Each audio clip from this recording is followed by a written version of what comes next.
huduma ya ukombozi na uponyaji. Homina Hosanna Ministry of All Nations, kutoka kwa Mtume G.K. Mwansasu.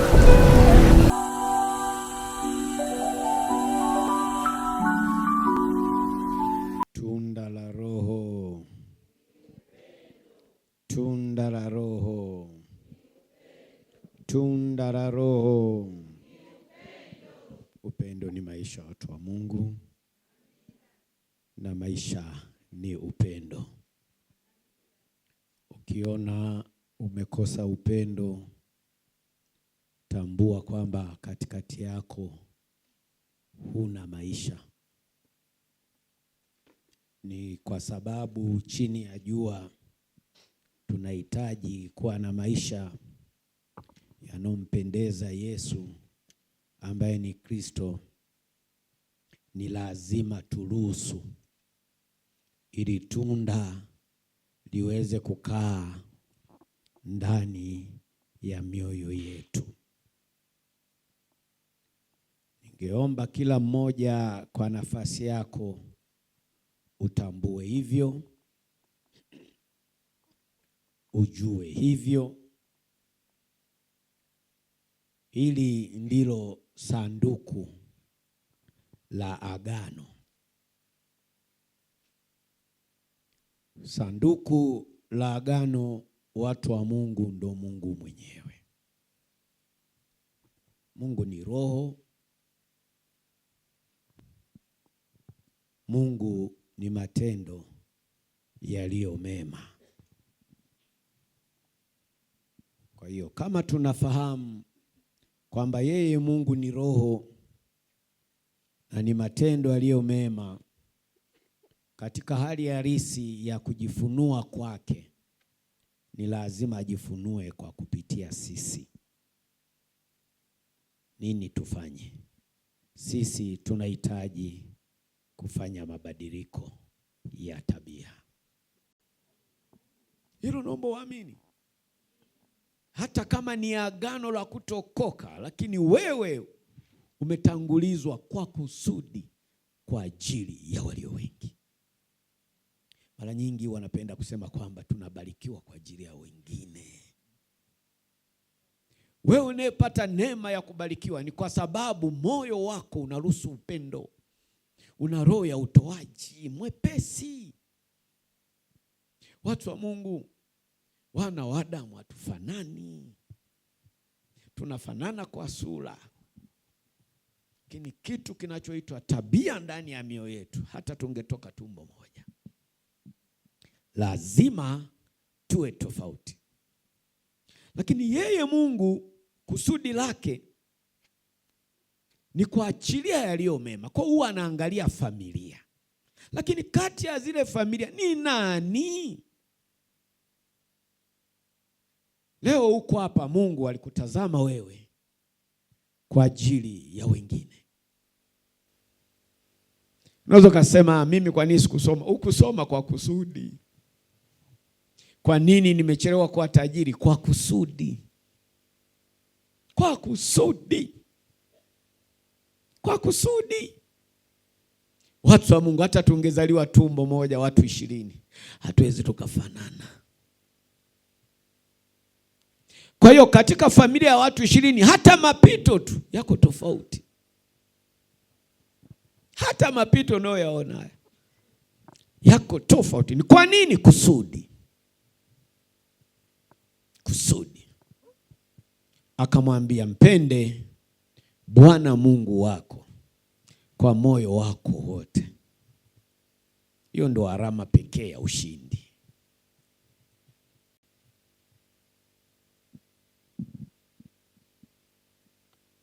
Yeye ni roho na shetani ni roho. Hizi ni falme mbili zinazopambana.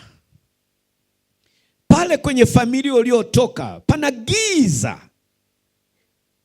Pana giza. Mungu anataka kuondoa giza. Hawezi akaingia tu mara pale. Unajua Mungu kusudi lake kubwa, anataka wote tuokoke. Haya yanayotokea katikati ya familia zetu, kwenye mataifa mbalimbali, Mungu apendezewi nayo. Lakini atafanyeje? Ni kwa sababu ni wanadamu, ni asili yao.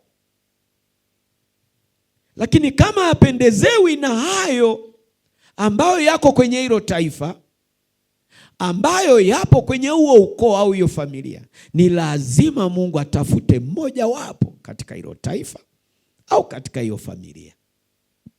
Lakini nani anayechaguliwa katika hiyo familia mwenye kuipokea hiyo neema? Ni yule aliyeumbwa na kuzaliwa kwenye ule ukoo kwa kusudi. Kwa kusudi. Kwa kusudi. Ulikuja kwa kusudi. Umeokoka kwa kusudi. Mpende Bwana Mungu wako kwa moyo wako wote, na kwa roho yako yote, na kwa nguvu zako zote, akili zako zote, na mali zako zote, kwa mwepesi kwa ajili ya kazi za Mungu. Kwa mwepesi. Kuna watu wana matatizo, kwa hiyo Mungu anauona moyo wako kwamba ni mwepesi kwa ajili ya kutoa. Utabarikiwa wewe kwa ajili ya wengine. Ningependa kila mmoja ujue na ufahamu kwamba tuko mahali hapa kutafuta ubarikio, ni kwa ajili ya wengine. Tuko mahali hapa tumeokoka, ni kwa sababu ya wengine wanatakiwa kuokoka. Kwa ili wengine waweze kuokoka, ni lazima tuwe tayari kufanya mabadiliko ya tabia.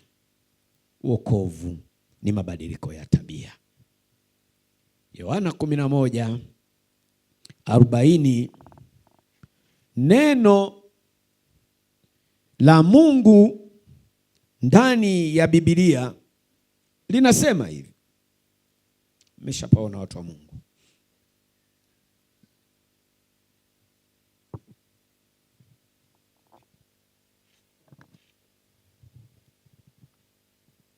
Yohana Mtakatifu 11 kuanzia 40.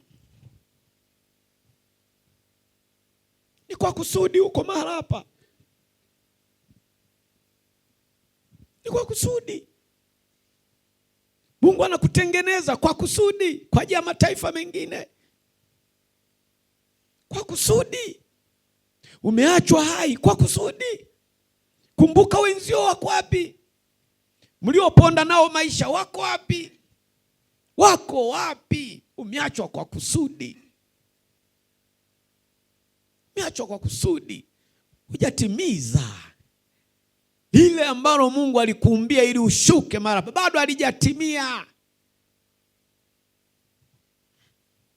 Ndio maana hata ukiokoka uzeeni unashushwa, unakuwa mpya. Umri sio ule. Lini? Kusudi liweze kutimia. Yohana Mtakatifu 11:40, neno la Mungu ndani ya Biblia linasema, Yesu akamwambia, mimi sikukuambia ya kwamba ukiamini utaona utukufu wa Mungu? Leo nakuhubiria hii Injili. Unaweza ukaona kama vile nakufariji, unaweza ukaona vile nakutia moyo. Hapana, amini hili neno ninalokupa. Kuna siku watu watashangaa. Kuna siku watu wataulizana, ni yeye? Wewe amini. Mimi ni mtume, watu wa Mungu. Nimetumwa ujumbe unaoachiliwa huu msimu kwa ajili yako. Kuna kusudi. Kuna kusudi. Kwa hiyo ili tuweze kuvuka, ili lengo na kusudi letu liweze kutimia, tujenge imani ya kiwango cha juu. Imani ni kuwa na hakika na mambo yatarajiwayo. Ni bayana ya mambo yasiyoonekana. Leo uoni haya nayokuhubiria, uoni utukufu aliokuandalia Mungu, uoni. Ondoka mwilini, rejea rohoni.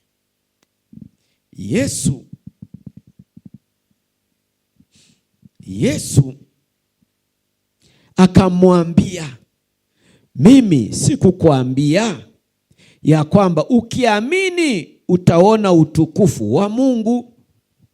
41. Basi akaliondoa lile jiwe. Yesu akainua macho yake juu akasema, Baba, nakushukuru kwa kuwa umenisikia. Yesu ambaye leo aliyenituma nemhubiri, ambaye ni Kristo, hapa anafanya ibada ya kumfufua Lazaro. Ni ibada. Kwa tunaona hii ibada inajenga imani kubwa, lakini ndani ya hiyo imani kuna shukrani. Unapopokea ujumbe wa leo, mshukuru Mungu. Nawapa njia watu wa Mungu. Njia ya msalaba unajua ni maarifa. Mungu ni maarifa. Mungu ni ufahamu wa namna ya kuvuka kutoka hapa kwenda pale. Aliiambia ile familia kwamba niliwaambia mkiniamini mtauona utukufu wa nani? Wa Mungu. Hawa kina Mariamu hawa na Magdalena hawa walijitoa kwa ajili ya injili ya kwake Yesu ambaye ni Kristo. Walihubiri injili pamoja na yeye. Walitumia nguvu zao, walitumia mali zao kwa ajili ya kuipeleka hii injili ya Yesu ambaye ni Kristo. Leo hii familia yako inaokolewa. Kuna watu ndani ya ile familia walijitoa, lakini wenzetu lililo kubwa walibahatika, kaka yao alifufuliwa.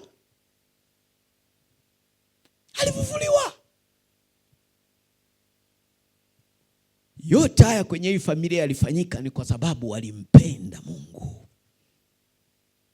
Mtu wa Mungu, ukimpenda Mungu ukafanya kazi yake, Mungu hawezi akakuacha bure.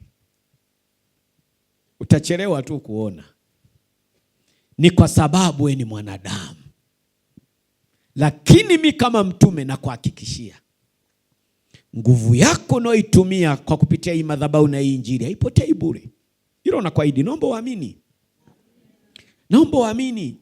Hii familia haikuamini, lakini baada ya kitu kutokea nyumbani kwao, Kristo akafanya kitu, ndipo wakakumbuka. Basi wakaliondoa lile jiwe. Yesu akainua macho yake juu akasema, Baba, nakushukuru kwa kuwa umenisikia. 42. Nami nilijua ya kuwa wewe unisikia siku zote. Nami nilijua. Amini. Watu wa Mungu, tunafanya ibada hizi mara hapa kwa imani. Tunafanya ibada kwa imani. Kiwango tulichofika ya hii madhabahu na uokovu wako, Mungu anachotaka kuona ndani ya moyo wako imani. Wewe amini kwamba huyu Mungu ndiye yule uliyempata, ambaye ana uwezo wa kufanya lolote kwako. Mmenielewa watu wa Mungu? Mmenielewa? Mmenielewa? Nami nilijua ya kuwa wewe unisikia siku zote, lakini kwa ajili ya mkutano huu wanaohudhuria nilisema haya ili wapate kusadiki kwamba ndiwe uliyenituma. Kwa hiyo kuna vitu hapa vitakutokea ili watu wengine wakashuhudie kwamba uokovu wako kweli, Mungu yuko pamoja na wewe. Haleluya, haleluya. Lakini yote haya ili yaweze kutokea kwako, yanahitaji imani. Kumbuka, imani ni kuwa na hakika na mambo yanayotarajia, ni bayana ya mambo yasiyoonekana. Uoni gari mbele lako kwamba utakuwa tajiri, kwamba unaenda kujenga nyumba ya thamani. Uoni, ni kweli uoni. Unajua mimi juzi watu wa Mungu tulionao site, wakati injinia anasema tusimamishe kazi sasa ili tuangalie msimu unaokuja, yaani tulipofikia mimi mwenyewe sikuamini. Nasema kweli. Yaani tulipofikia na lile jengo, ule msingi, mimi mwenyewe sikuamini. Sikuamini. Tena sikuamini. Nilichoambulia, nilitoka kule nikaja nikapiga magoti hapa nikamshukuru sana Mungu. Kwamba hivi mimi, yaani huduma ndio imefanya yale. Watu siku zote wanakuja wanachungulia, walijua lile jengo limepaa liko juu. Kumbe watu tunatengeneza msingi. Kwa imani. Mungu siku moja alisema, mwanangu, patafika pale ambapo mimi natarajia, lakini amini. Kwa tuko mara hapa, uokovu wako amini kwamba wewe ni kwa ajili ya wengine walioko wapi? Walioko wapi? Walioko wapi? Mariamu na Magdalena walivyoponywa wale pepo na Yesu, wakaamua kuambatana na Yesu, na biashara zao zilimgharamia injili ya Yesu. Hawakuamini ambacho mbele yao kikaja kikatokea. Hawakuamini. Biblia imeficha vitu vingi tu. Wewe unataka kuniambia hao akina mama hiyo pesa waliokuwa na gharamia injili yake Yesu walikuwa naipata wapi? Maana walikuwa wafanya biashara hawa. Na baada ya pale kutolewa yale mapepo ndani ya mioyo yao, ambayo ilikuwa ni kizuizi cha kutoenda mbele, ndipo walipoanza kuona mpenyo. Ikatokea kwenye familia yao kifo cha ndugu yao Lazaro. Ikawa ni hazina. Ilikuwa ni hazina. Unapotoa sadaka ya ujenzi ni hazina. Ujui mtu wa Mungu, amini kwamba hii ni hazina unaweka. Mimi ni mtume. Kuna siku utanielewa. Kuna siku utaamini, hasa pale ambapo maisha yako yatakuwa yamefikia kubadilika. Unajua kuna muda unaweza kukaa unasema, hivi ndio mimi? Yaani umekaa peke yako ndani ya nyumba yako, hivi ndio endea. Hivi mimi ni mtu kati ya watu leo. Yaani umekaa uko peke yako. Nafika, hivi ndio mimi? Sasa ndani unakutana na sauti nyingine. Sasa unafikiri wewe ni upi? Anayeishi sio wewe baada ya kuokoka. Ni Kristo ndani mwako. Kristo arogwi. Kristo sio maskini. Kristo amebeba mbaraka. Yeye alikuja kwa kusudi, na lile kusudi ni lazima litimie, kama si leo kesho. Kama si leo kesho. Naye akisha kusema hayo, akalia kwa sauti kuu, Lazaro, njoo huku nje. Baada ya kusema hayo, akalia kwa sauti. Anajiamini kwamba yeye ametumwa. Kwa ujumbe huu tunafundishwa kumbe katika ibada za ufufuo wa Yesu ambaye ni Kristo leo katika urejeo zinahitaji imani ya kiwango cha juu.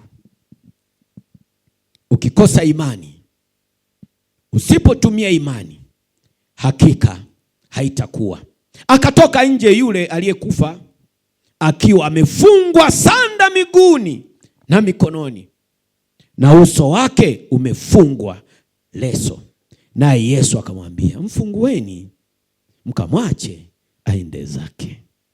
Mfungueni. Mfungueni aende zake. Kuna wakati mtu wa Mungu utasahau. Sijaja kukufariji, nimekuja kutimiza kusudi la kutumwa kwangu.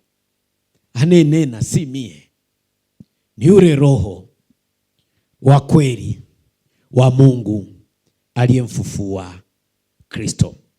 Leo hii neema ipo duniani ni kwa sababu Yesu ambaye ni Kristo alifufuka, alijitoa kwa ajili yetu. Unaona? Leo hii kuna watu wataishi maisha mazuri kwa sababu ya wewe ulipigana hii injili ya urejeo wa Yesu ambaye ni Kristo kwenye hili anga la Njombe. Kuna watu watatelezea ganda. Popote unapoona watu wanalia, popote pa unapoona watu wanafurahi, kuna mtu aligharamia. Kumbuka nimesema wewe wokovu wako ni kwa kusudi. Ni Mungu amenituma, amesema nikuambie hivyo, kwamba kuokoka kwako ni kwa kusudi. Kwa sababu familia yenu ni kweli haikuwa na huo uwezo. Mfano mimi mwenyewe nilikotoka ni kwa kusudi. Silete masiara. Familia yetu haikuwa na hiki kitu. Sawa, wengi watanidharau, wengi watasema, na wengi walishasema jamaa amechanganyikiwa. Siku moja nimekubeba sanduku la agano langu, begi moja chafu liko ndani, msitu tupage road begi liko. Kana chapa injili mara, mdogo wangu mmoja kanikuta akaniambia jamaa amechanganyikiwa. Hapana, mimi sikuchanganyikiwa. Nilitolewa kwa kusudi. Na lile kusudi yeye mwenyewe ajui, kumbe nipo katika uokovu na teseka kwa ajili yake na yeye. Ila kuna siku atakuja kujua. Kwa sababu ni kweli mimi ni mtume. Na utume wangu ni kwa sababu ni Mungu yuko ndani mwangu, ni lazima uthibitike. Utathibitika katika mfumo gani? Ni mabadiliko ya wana wa Adamu. Haleluya. Haleluya. Wala si kwa ajili ya taifa hilo tu, lakini pamoja na hayo awakusanye watoto wa Mungu waliotawanyika ili wawe wamoja. Si kwa ajili ya kwakani Yesu. Mimi Mwansaso si kwa ajili ya kwangu, wewe si kwa ajili ya kwako. Hiyo ni 52 pale mbele, nenda kabisa mbele. Kumbe Yesu ambaye ni Kristo hakufa msalabani kwa ajili ya baba yake, kwa ajili ya mama yake, kwa ajili ya ndugu zake, ni kwa ajili ya ulimwengu mzima. Kumbe hata wewe, mkeo anakucheka, mme wako anakucheka, kuna siku mwacha ucheleweshe. Kuna siku atajua thamani yako. Nimetumwa nikwambie hivyo. Kuna siku mpende Bwana Mungu wako kwa moyo wako wote, kwa roho zako zote, kwa akili zako zote, na kwa mali zako zote. Hicho kichache. Jinyime leo kwa ajili ya Mungu. Jinyime. Kweli unashindwa kupata raha, watoto hawali vizuri, ili injili ya Kristo iende mbali, ina faida.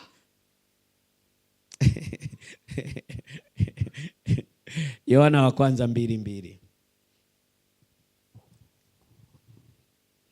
Mtu wa Mungu umeokoka kwa kusudi.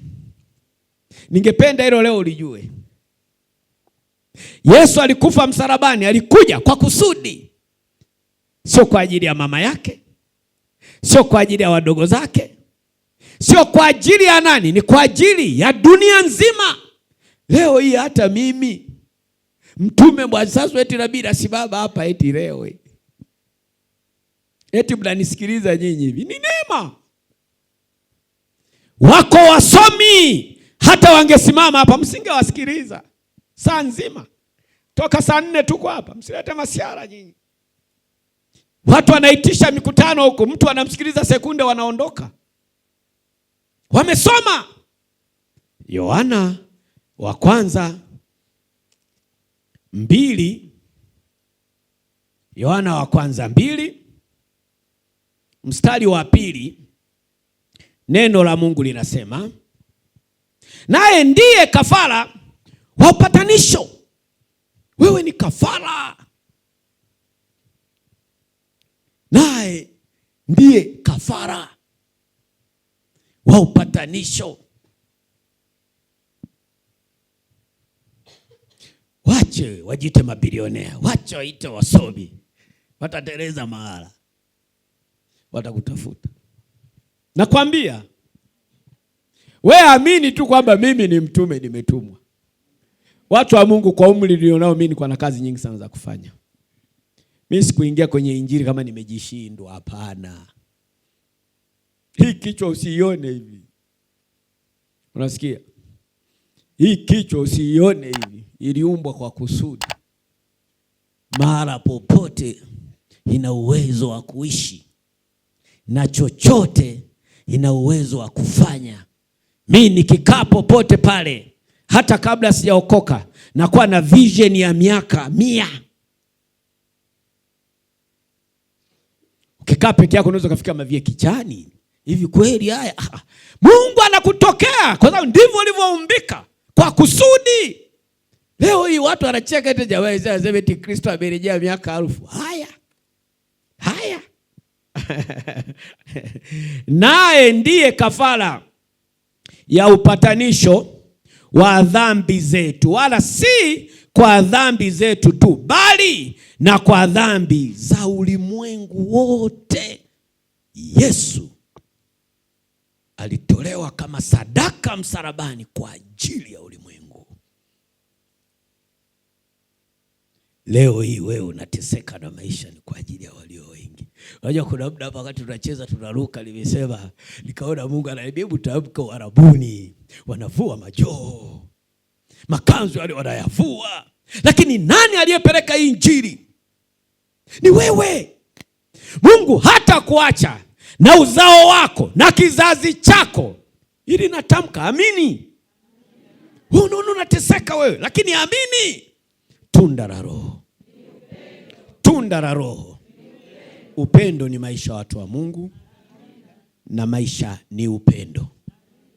Pende Bwana Mungu wako kwa moyo wako wote, kwa akili zako zote, kwa nguvu zako zote, na mali zako. Jinyime. Jinyime, mtu wa Mungu. Kristo alijinyima. Alionekana kama mpumbavu, mjinga. Lakini leo dunia nzima, Yesu. Dunia nzima. Imani ni kuwa na hakika na mambo yatarajiwa. Ni bayana ya mambo yasiyoonekana. Wewe ni kafara kwa ajili ya wengine. Unaenda kubarikiwa, malango yako yanafunguka, ni kwa ajili ya wengine. Mwambie jirani yako, shika neno. Mwambie tena. Mwambie ukalitendee kazi. Mwambie tena. Amina. Tusimame watu wa Mungu.